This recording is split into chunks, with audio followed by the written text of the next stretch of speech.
illness and pathological changes related to illness. Of course, one of the kind of wear and tear issues in the physical realm is wear and tear on your immune system, which then sets you up for certain kinds of illnesses.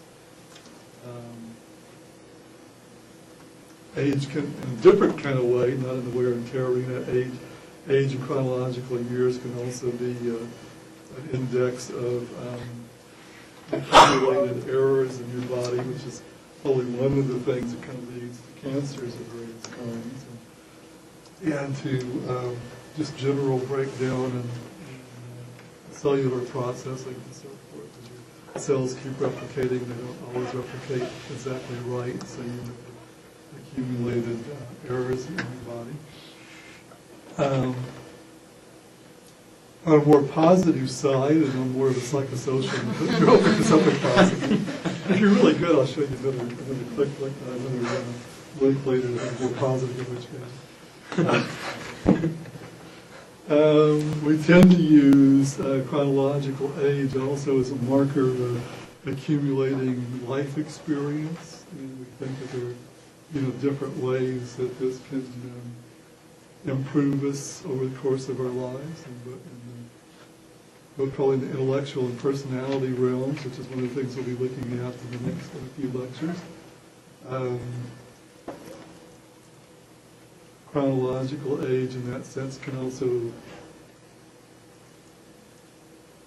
I wouldn't say confounded. I'm not sure confounded is exactly right, because some of this maybe that's what we mean by it. It's really like you have to reach a certain age to have had certain levels of education, but you don't have to have had more education as you get older. So there's some separation between, say, like how much education you have and how old you are. Work experience, and particularly the ability to hold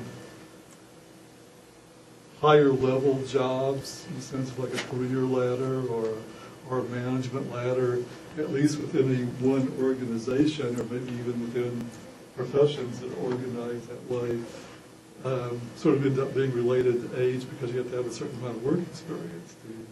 People don't generally hire you at the top of things. You have to kind of start somewhere and accumulate experience and accumulate contacts and things. It can be markers in that sense. We think we see in like personality and some other psychological domains evidence of positive change with developmental aging. Although the rate probably slows down, and I think like compared to child development, where you're on infancy, you can be thinking in terms of like weeks and months, and then as you move up into older childhood, you start thinking like months and years. By the time you get into the adult range, you're probably thinking more in terms of decades than like year-to-year change most of the time.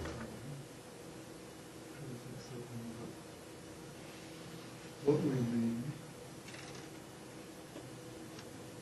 So it gives you some, and it's a rough indicator of where you are in the life course, in the life cycle.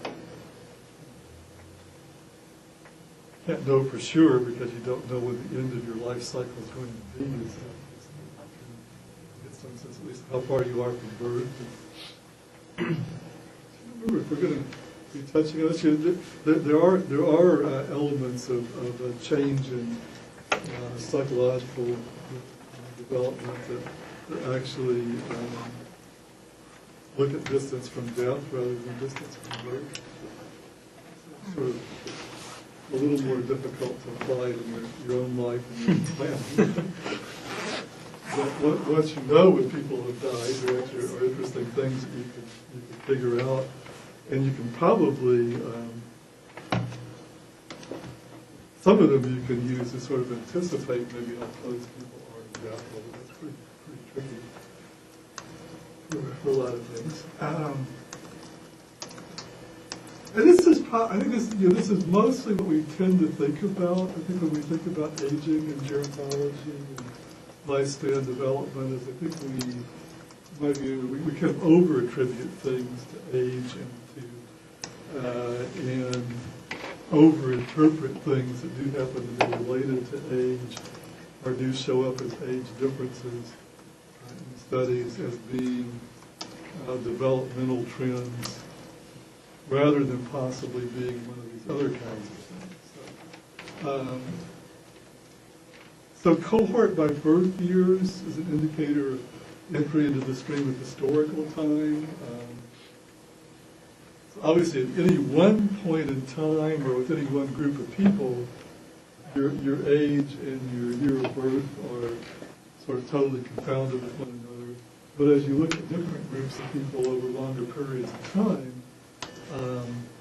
there is a meaningful distinction between what cohort you belong to by virtue of your birth year and age. Of course, in a kind of practical, self-understanding kind of way, your cohort doesn't change, but your age is constantly changing.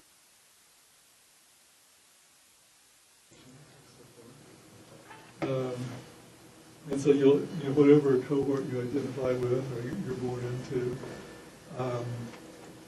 that kind of defines, in some ways, your perception of the world.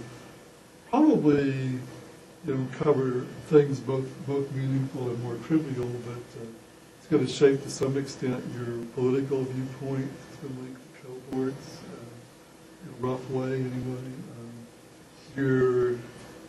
Your likely position on different moral issues and social policy issues is often kind of linked to cohort things. Your musical taste tends to be somewhat locked into cohort based things. And it actually turns out, we'll be going into these in detail over the next few weeks, there are aspects of intellectual functioning that are cohort differences, either instead of or in addition to being age-related. There seems to be, later in the course, we'll probably use some of these examples today too. Turns out that there are, the prevalence of mental disorders has changed radically at least once, probably as a function in cohorts, and it's in depression in particular. There's evidence for some continuous change in the direction of later born cohorts being more likely to be depressed over certain periods of time. Anyway.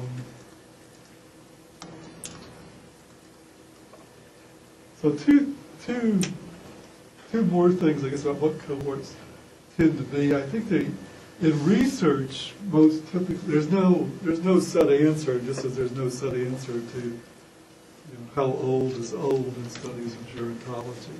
And you tend to get different definitions, even like young, old, and so forth, looking at different studies.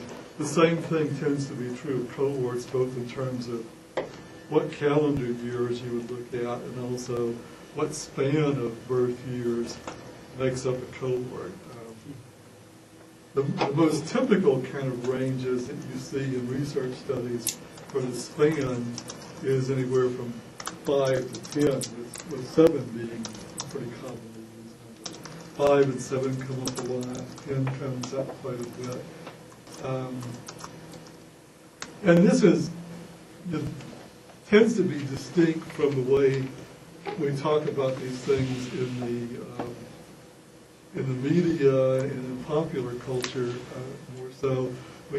First of all, we tend to talk in terms of generations rather than cohorts. We use the word generation, and